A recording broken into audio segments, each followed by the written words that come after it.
안녕하세요. 무주택자를 위한 아파트 바로알기 운동본부 무아바 이현철입니다. 오늘은 무주택자는 내 집 마련을 지금 해야 되나 말아야 되나 주제를 가지고 얘기를 해보도록 하겠습니다. 그런데 지금 내 집 마련을 해야 되냐 말아야 되냐, 지금 사야 됩니까? 이러한 질문이 틀렸습니다. 질문은 지금 내가 왜 무주택자일까를 해야 됩니다. 여러분은 지금 내가 왜 무주택자일까를 고민을 해야지 지금 사야 되냐 말아야 되냐, 굉장히 주변에서 사란 얘기는 많이 들었을 거예요. 그런데도 나는 지금까지 무주택자로 왔단 말입니다. 여러분들이 무주택자로 있게 만든 요인들이 있어요. 반드시 있습니다. 그럼 그 요인들을 제거하지 않으면 지금 제가 아무리 여러분들에게 사십시오 라고 얘기를 해도 결국에는 여러분들은 못 산다, 이 얘기인 겁니다.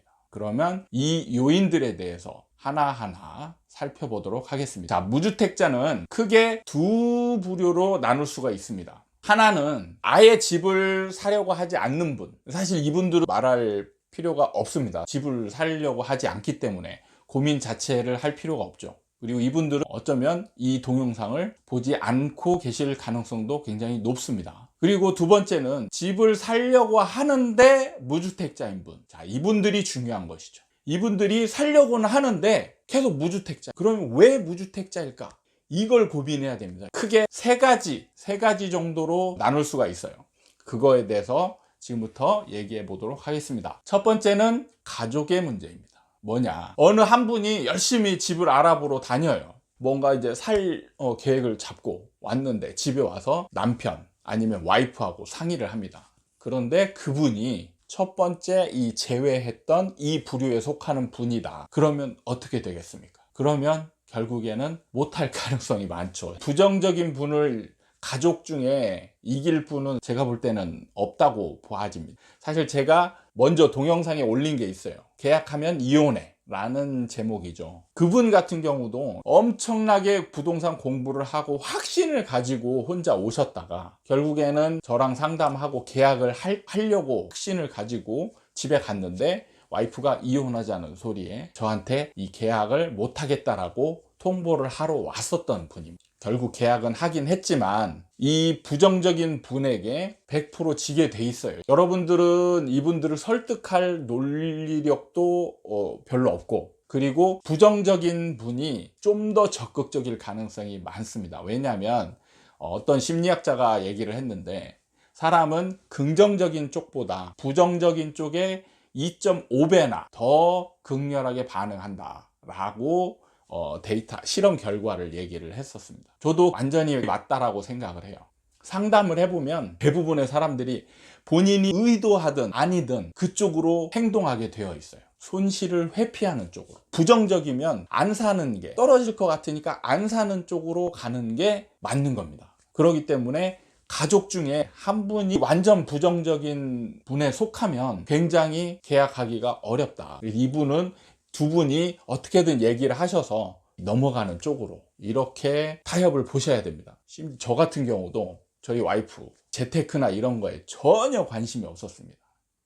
제가 우리 와이프를 설득시키는데 틈틈이 얘기하면서 설득시키는데 거의 10년이 걸렸어요. 여러분들도 물론 이론상으로 이렇게 설득시키고 이럴 필요는 없고 경험 몇 가지 이렇게 보여주고 자주 보여주면 이분들도 변하게 되어 있습니다. 그런 부분들 잘 해결하시고요. 두 번째는 어떻게 보면 욕심일 수도 있고 확신이 없기 때문이기도 합니다. 집을 사려고 여기저기 적극적으로 알아보러 다니시는 분들을, 무주택자 분들을 정말 많이 봤어요. 그분들 결국에 계약을 못 하셨어요. 왜 그러냐, 지금 보면 어떻게 알아보냐면 네이버나 이런 걸 통해서 알아봅니다. 그래서 내 자금력, 지금 계약할 수 있는, 내가 감당할 수 있는 범위 내에서 살 수 있는 아파트들을 막 찾아요. 찾은 다음에 이제 사야 되겠다 해서 구체적으로 부동산들을 알아보면 이 상황하고 좀 많이 다릅니다. 네이버 부동산에 매물들이 많이 나와 있는데 현실적으로 가보면 없다는 거예요. 없어요. 여기저기 다녀봤는데 매물들이 없다는 거예요. 상승이 막 시작되면 매물들이 막 사라집니다. 그래서 매물이 없어요. 그리고 간간히 나오는 매물들이 있으니까 연락이 옵니다. 부동산들이 이거 빨리 계약하십시오. 그래서 이 정도면 되겠다 싶어서 마음 크게 먹고 계약하자라고 하고 부동산에 통보하고 했는데, 부동산이 매도자한테 전화했더니 매도자가 안 판다는 거예요. 안 팔거나 아니면 호가를 확 올려버립니다. 갑자기 2천, 3천 아니면 막 5천 이렇게. 그런데 문제는 이런 시기에는 사실 이렇게 올리는 호가를 주고라도 사야 될 용기가 필요하긴 하거든요. 그런데 그걸 못 하세요. 사실 이거는 저도 쉽지 않습니다. 이러한 거는 올라가는데 내가 마음 먹고 만약에 4억에 주고 사기로 마음 먹었는데 4억 5천 불러버리면, 5천이면 사실 큰 돈이잖아. 이거 손해보는 것 같고, 그렇다고 이게 꼭 이것만 물건이 있겠냐 이런 생각이 또 들긴 하거든요. 그래서 뭐 다음 기회가 있겠지. 그런데 이때에 여러분들을 주저앉히는 아주 효과적인 상황들이 벌어집니다. 뭐냐?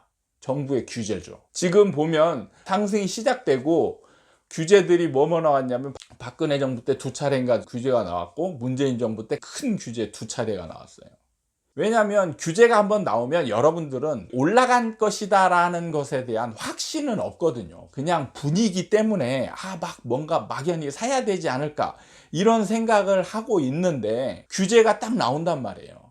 규제가 나오면 시장도 어느 정도 반응을 합니다. 그러면 떨어질 것 같거든요. 그러면 떨어지고 나서 사자 이렇게 생각을 하거나, 아니면 아예 포기를 한다든지 이런 식으로 반응을 하게 되는 것이죠. 그리고 떨어졌을 때 사면 되는데 또 기다리거나 또 욕심을 내는 거예요. 더 싼 매물을 찾다가 없어지네? 그럼 또 쫓아가서 시세대로 살려고 하면 또 올리고, 이게 무한 반복입니다. 그러니까 여러분들은 지금 사러는 다니지만 실제로는 살 준비가 안 되어 있는 그런 지금 상황인 거나 마찬가지. 세 번째는 뭐냐? 세 번째는 참 이게 아이러니합니다. 지금 정부는 무주택자를 위한 우대 정책을 어마어마하게 펼치고 있어요. 대출도 보세요. 9.13 대책으로 핵심 대출 규제지 않습니까? 그런데 무주택자한테는 완전 오픈되어 있어요. 무주택자는 대출 제한이 없습니다. 막 나와요. 집 살려고 하면 대출 잘 해줍니다. 그런데 다주택자한테는 아예 대출이 안 나와요. 대출 끼고 집 사라, 무주택자들에게 집 사라 이거예요. 그런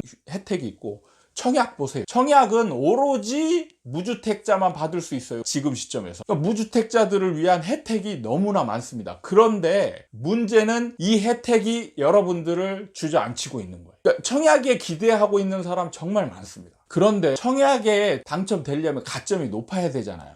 경쟁이 심하거든요. 그렇죠. 특히나 이번 정부는요, 지금 공급을 여러분들은 잘 못 느끼시겠지만 공급 규제까지 같이 들어가 있어요. 사업을 못하게 지금 만들어 놨어요. 그래서 지금 실제로 일반 분양하는 현장이 많지 않습니다. 재건축, 재개발 규제 다 들어가 있죠. 일반 아파트도 지금 웬만하면 사업을 못하게 규제를 지금 들어가 있어요. 그렇기 때문에 지금 사업장이 이렇게 많지 않습니다. 사업장이 많지 않은데 하나 열려 보세요. 거기다 지금 알게 모르게 분양가 상한제가 이미 적용이 되어 있거든요. 그러니까 낮은 가격에 분양이 시작된단 말이에요. 그러면 이게 당첨만 되면 진짜 여러분은 환상적인 상황에 달하기 때문에 여러분들은 청약을 노릴 수밖에 없어요. 욕심이 지금 하늘을 찌르게 되어 있습니다. 이걸 꼭 받아야지. 기다리고 있어서 청약하면 가점이 낮아서 떨어지고.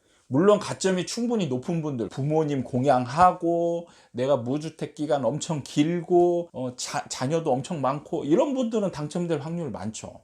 그런데 아슬아슬하게 안 되는 분들 많잖아요. 내가 부모님도 공양하지 않고 다자녀도 아니고 소득 어중간하게 중간 정도에 있고 가점이 없어요. 이런 분들이 청약 노리면 안 됩니다. 그런데 자꾸 청약에 기대게끔 정부가 정책들을 막 하고 분위기를 막 언론에서 쏟아낸단 말이에요. 그러니까 이분들이 아까 두 번째 경우처럼 집을 사러 다니다가도 적극적이지 못하는 게 청약이라는 대안이. 그런데 결국엔 청약해보면 당첨은 안 되고.